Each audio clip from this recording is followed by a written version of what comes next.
बिस्मिल्लाहिर्रहमानिर्रहीम। अस्सलाम वालेकुम students, welcome back to chemistry hub by Umar Salim. Chemistry first year class chapter number 4 आज हम शुरू करेंगे बच्चों। चैप्टर का नाम है स्टीशियोमेट्री।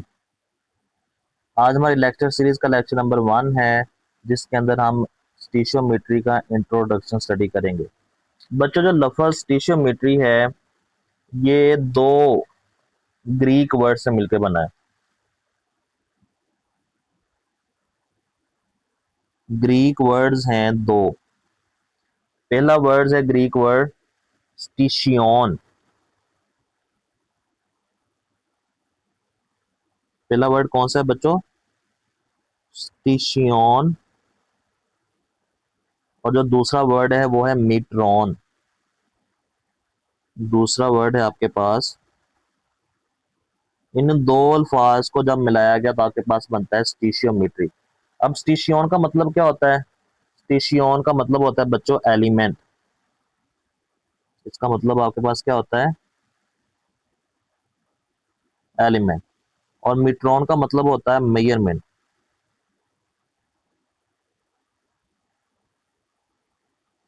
एलिमेंट भी बोलते हैं बैलेंस केमिकल इक्वेशन। स्टीशियोन को एक और मतलब भी होता है balance chemical equation. Balance chemical equation के जरिए हम क्या करते हैं? मेजरमेंट करते हैं। तो अब स्टीशियोमेट्री की डिफाइन के ऊपर जाते हैं डायरेक्ट। स्टीशियोमेट्री क्या कहती है हमें, आपकी बुक के ऊपर डिफाइन भी लिखी हुई है। तो डिफाइन के अंदर आ जाएं बच्चों। वो कहता है कि stoichiometry it is the branch of chemistry. It is the branch of chemistry in which the relationship, जिसके अंदर in which the relationship between the amount of reactants and products, जिसके अंदर हम रिलेशन देखते हैं किसका? अमाउंट ऑफ रिएक्टेंट और product का in a balance chemical, in a balanced chemical equation. Balance chemical equation के अंदर हम दो चीजों का बच्चों रिलेशन देखते हैं। वो दो चीजें कौन कौन सी हैं? वो आपके पास है रिएक्टेंट और आपके पास है प्रोडक्ट। इन दो चीजों का आपस में रिलेशन देखा जाता है रिएक्टेंट और प्रोडक्ट का through balance chemical equation. Balance chemical equation क्या होती है, इस चीज को भी हम देख लेते हैं। फॉर एग्जाम्पल मेरे पास एक रिएक्शन है जिसमें नाइट्रोजन जो है वो हाइड्रोजन के साथ मिलता है तो आपके पास बनता है अमोनिया NH3। अब देख लेते हैं ये इक्वेशन बैलेंस है या नहीं। अब देखें ना यहाँ पे बच्चों, यहाँ पे दो नाइट्रोजन है। कितने नाइट्रोजन है? दो। ये रिएक्टेंट है, ये आपके पास क्या है? एरो के जो लेफ्ट साइड पे उसको बोलते हैं रिएक्टेंट, और जो राइट साइड पे उसको क्या बोलते हैं बच्चों? प्रोडक्ट। ठीक है, रिएक्टेंट मिलकर बनाते हैं प्रोडक्ट। अब रिएक्टेंट प्रोडक्ट बैलेंस होने चाहिए। यहाँ पे नाइट्रोजन दो है बच्चों, प्रोडक्ट के अंदर नाइट्रोजन एक है, तो यहाँ पे हम क्या लगाएंगे? 2। नाइट्रोजन बैलेंस हो गया। यहाँ पे हाइड्रोजन कितने बच्चों? दो। प्रोडक्ट में आपके पास है 3 2 बार 6, तो यहाँ पे हम क्या लगाएंगे? 3। 3 2 बार 6 हाइड्रोजन यहाँ पे भी हो गए, और 3 2 बार 6 हाइड्रोजन यहाँ पे भी हो गए। तो ये अब इस इक्वेशन को हम क्या बोलेंगे? Balance chemical equation. Balance chemical equation. Reactant और प्रोडक्ट की मकदार क्या हो? बराबर। इसको हम क्या बोलेंगे बच्चों? Balance chemical equation. समझ आ गई बच्चों? केमिकल इक्वेशन जो है ना वो बैलेंस होनी चाहिए। बैलेंस के बगैर जो है वो काम नहीं चलेगा। अगर आपके पास रिएक्टेंट और प्रोडक्ट की दोनों तरफ जो है बैलेंस होंगे तो उसको हम बोलेंगे बैलेंस केमिकल इक्वेशन। या आप इसका definite ratio of reactant product just भी compound have defined ratio of element का आपके पास बराबर होनी चाहिए। तो लॉ ऑफ स्टीशियोमेट्री जो कुछ आते हैं, यहाँ पे मैं एक हेडिंग लिखने लगा हूँ बच्चों, आपको बुक से भी निशान लगा लेता हूँ। लॉ ऑफ स्टीशियोमेट्री, लॉज ऑफ स्टीशियोमेट्री की जब हम कैलकुलेशन करते हैं ना, तो बच्चों हमें कुछ चीजों का ध्यान रखना पड़ता है। वो लॉ ऑफ स्टीशियोमेट्री कहलाते हैं। वो कौन कौन सी चीजें हैं बच्चों, और हम यहाँ पे देख लेते हैं। स्टीशियोमेट्री जो है वो फॉलो करती है law of conservation of mass को। किसको फॉलो करती है बच्चों? Law of conservation of mass को फॉलो करती है। ये लॉ हमें क्या कहता है? मैटर जो है, लॉ ऑफ कंजर्वेशन ऑफ मास हमें ये कहता है कि जो मादा होता है can neither be create not destroyed. जो मैस होता है ना, मैस या मैटर, जिसको हम मैस बोलते हैं, कैन नाइदर बी क्रिएटेड, ना तो वो नया बनता है और ना ही तबाह होता है, नॉर डिस्ट्रॉयड, बल्कि वो एक शक्ल से दूसरी शक्ल में क्या हो जाता है बच्चों? तब्दील हो जाता है। इन टर्म ऑफ स्टीशियोमेट्री, स्टीशियोमेट्री की जब बात करेंगे, वो स्टीशियोमेट्री क्योंकि इसको फॉलो कर रही है ना, तो स्टीशियोमेट्री की जब बात करेंगे बच्चों, तो ये चीज भी आप लोगों ने ज़हन में रखनी है कि तमाम का तमाम रिएक्टेंट आपका किसमें कन्वर्ट हो चुका है?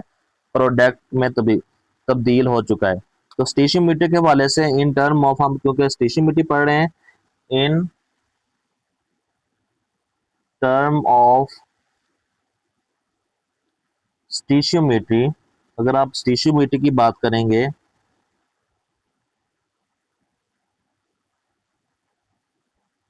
स्टीशियोमेट्री के हवाले से बात करेंगे, इट स्टेट्स, स्टीशियोमेट्री हमें ये कहती है the total mass of reactants is equal to the total mass of product। कि रिएक्टेंट का मैस और प्रोडक्ट का मैस आपस में क्या होना चाहिए? बराबर होना चाहिए इन balance chemical equation. Balance equation के अंदर जितने आपने रिएक्टेंट लिए हैं उतने ही आपने क्या लेने, उतने ही आपके क्या बनने चाहिए बच्चों? प्रोडक्ट बनने चाहिए। ठीक है। और दूसरा जो चीज जिसको फॉलो करती है, जो लॉज के अंदर दूसरी जो चीज आती है बच्चों, वो आती है लॉ ऑफ डेफिनेट प्रोपोर्शन। ये चीज भी आप लोगों ने ज़हन में रखनी है कि पहला तो कौन सा लॉ था? लॉ ऑफ कंजर्वेशन ऑफ मास, और दूसरा कौन सा? Law of definite proportion. अब डेफिनेट प्रोपोर्शन क्या होती है? वो कहता है कि इस लॉ के मुताबिक, इसकी हम डिफाइन भी यहाँ पे एक्सप्लेन कर लेते हैं। अब प्योर कंपाउंड, आप pure compound always contain the same elements. जो प्योर चीज होती है ना, उसके अंदर सारी बात है सेम चीज ही होगी, combined in the same ratio by mass, in the same ratio by mass। ठीक है। उसकी जो रेशियो होगी वो फिक्स होगी। जैसे वाटर है ना, वाटर, पानी बच्चों एक कंपाउंड है। पानी के अंदर अगर वो प्योर खालिस हालत के अंदर मौजूद है, अगर किस हालत के अंदर मौजूद है? खालिस पानी अगर आपके पास मौजूद है, तो उसके अंदर 2 हाइड्रोजन होंगे और 1 ऑक्सीजन होगा। ठीक है। इसकी रेशियो फिक्स होगी। कार्बन डाइऑक्साइड है, कार्बन डाइऑक्साइड अगर फिक्स है तो उसकी रेशियो भी क्या होगी बच्चों? फिक्स होगी। तो ये कहता है कि लॉ ऑफ डेफिनेट प्रोपोर्शन हमें ये कहता है कि जितना अगर प्योर चीज है तो उसके अंदर जो एलिमेंट है उसकी जो रेशियो है वो क्या होगी बच्चों? फिक्स होगी। उसमें किसी किस्म की तब्दीली वाकया नहीं होगी। ठीक है। तो स्टीशियोमेट्री आपकी बुक के ऊपर कहाँ पे लिखी है? ये इंट्रोडक्शन इसका आज हमने बच्चा पढ़ा है। इंट्रोडक्शन में कहता है कि जो स्टीशियोमेट्री है वो 2 ग्रीक वर्ड से मिलकर बनता है। स्टीशियोन जिसका मतलब होता है एलिमेंट, और मीट्रॉन, मीट्रॉन का मतलब होता है मेजरमेंट। ठीक है। तो ये इसकी डिफाइन है। वो कहता है कि it is a branch of chemistry which the relation between the amount of reactant and product is in a balance chemical equation. The balance chemical equation has the same number of atoms. दोनों side पे जितने reactant के अंदर atom होंगे उतने product के अंदर। It has definite ratio of reactant and product just as compound have definite ratio of element. ठीक है बच्चों, वो कहता है कि such ratio are use to calculate the mass और moles of other substance. Okay, stoichiometry जो कैलकुलेशन अगर आपने करनी है ना, तो ओबे करना पड़ेगा law of conservation of mass को and law of definite proportion, ये दो लॉज को फॉलो करती है। तो according to the law of conservation mass, matter can neither be created not destroyed.